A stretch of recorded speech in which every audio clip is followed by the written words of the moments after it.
আগে নরেন্দ্র মোদীকে পদত্যাগ করতে বলুন। নরেন্দ্র মোদী পদত্যাগ চাই, তার কারণ সারা দেশে উনি জাতীয় প্রধানমন্ত্রী করতে পারেনি বলে আমরা করেছি।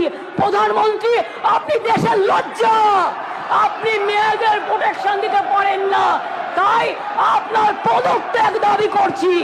স্বরাষ্ট্রমন্ত্রীর পদত্যাগ দাবি করছি, বিজেপি মন্ত্রীদের পদত্যাগ দাবি করছি, রাজ্যে যে মুখ্যমন্ত্রীরা আছে পদত্যাগ দাবি করছি।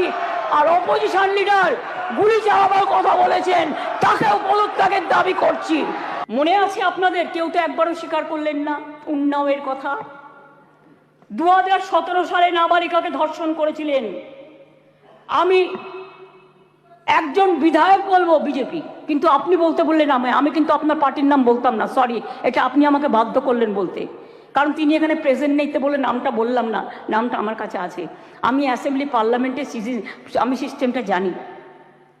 ধর্ষিতা মেয়ের বাবাকে তারপর বন্দি অবস্থাতেই হত্যা করেন সেই বিধায়ক। মনে করুন আজ থেকে 4 বছর আগে 2020-এ এই সেপ্টেম্বর মাসেই হাতরাসের ঘটনা, যেখানে একটি দলিত মেয়েকে গণধর্ষণ করা হয়, বিচার তো পায়নি, সেও বাঁচেনি। বিভিন্ন রাজ্যে চলছে একের পর এক ঘটনা। এটা গ্লোরিফাই করার নয়। 70 পেরোনো বৃদ্ধও আছেন, 3 বছরের শিশুও আছেন, নার্সও আছেন, স্কুল ছাত্রীও আছেন। কথা বলবেন না, শুনুন। যখন বলেছেন ধৈর্য ধরুন, ডিস্টার্ব করবেন না ওনাকে, প্লিজ প্লিজ বি কুল। আপনার শুনুন, ডিস্টার্ব করবেন না ওনাকে। ঠিক হিসেব আছে, আপনি বলছে। বলুন। শুনেছি আপনারা অনেক বলেছেন, মাননীয় মুখ্যমন্ত্রী উত্তর দিচ্ছেন, আপনাদের শুনতে হবে, প্লিজ প্লিজ। আরে এখনো তো অনেক বাকি আছে, শুনুন আগে। ঠিক আছে স্যার, এটা ফ্যাক্ট যে আজকে প্রতিদিন দেশে প্রায় 90টি ধর্ষণের ঘটনা ঘটে। তার মধ্যে অনেকেরই মৃত্যু ঘটে, খুব বেদনাদায়ক। উত্তরপ্রদেশের ঝাঁসিতে চলন্ত গাড়িতে 17 বছরের মেয়ে ধর্ষিতা হয়েছে।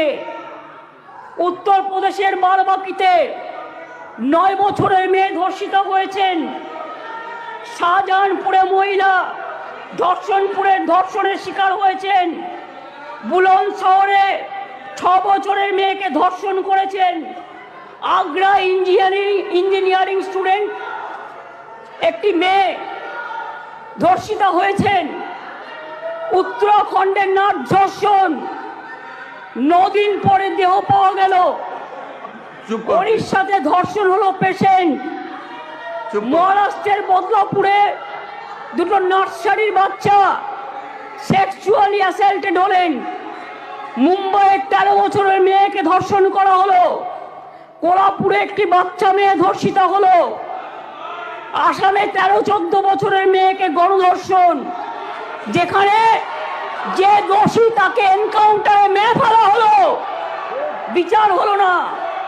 রাজস্থানের ঢোলপুরে গ্যাংরেপ, যোধপুরে 3 বছরের বাচ্চাকে ধর্ষণ। এই মানসিকতা দেখলে ঘৃণা লাগে। আমি বলি ছি ছি, যেই ঘটাক এই ঘটনা তাদের বলি লজ্জা লজ্জা লজ্জা। বলতে দিন আপনারা, প্লিজ। এটা একটা জাতীয় লজ্জা। ধর্ষণ আজকে একটা জাতীয় লজ্জার পর্যায়ে পড়ে গেছে। আসুন আমরা সবাই মিলে একমত হই, ধর্ষণের বিরুদ্ধে সমাজ সংস্কারের প্রয়োজন আছে, মানুষের জাগরণের প্রয়োজন আছে। এই বাংলা অনেক সমাজ সংস্কার করেছে। রাজা রামমোহন রায় যখন সতীদাহ প্রথা সংস্কার করেছিলেন, এখানে আইন পাশ হয়েছিল এই বাংলায়, তখন কিন্তু তাকে অনেকে মেরে মাথা ফাটিয়ে দিয়েছিলেন। কিন্তু মনে রাখবেন, রাজীব গান্ধী যখন প্রধানমন্ত্রী ছিলেন, এই আইনটা অল ইন্ডিয়া আইন হিসেবে সতীদাহ প্রথা নিবারণটা পাশ হয়েছিল।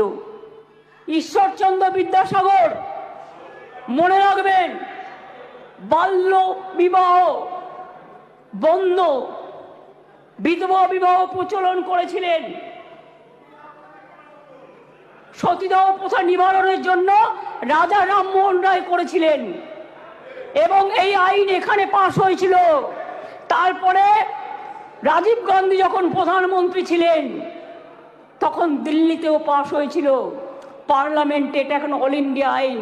কি মিহির গোস্বামী, তুমি তখন কংগ্রেস করতে, তুমি জানতে না এটা? জিজ্ঞেস করুন। যদি একটা ব্যাধি হয়, ব্যাধিটাকে সারাতে হবে। মনে রাখবেন, এই অনুযায়ী দেশের ধর্ষণের ঘটনায় সাজার হারও খুব কম।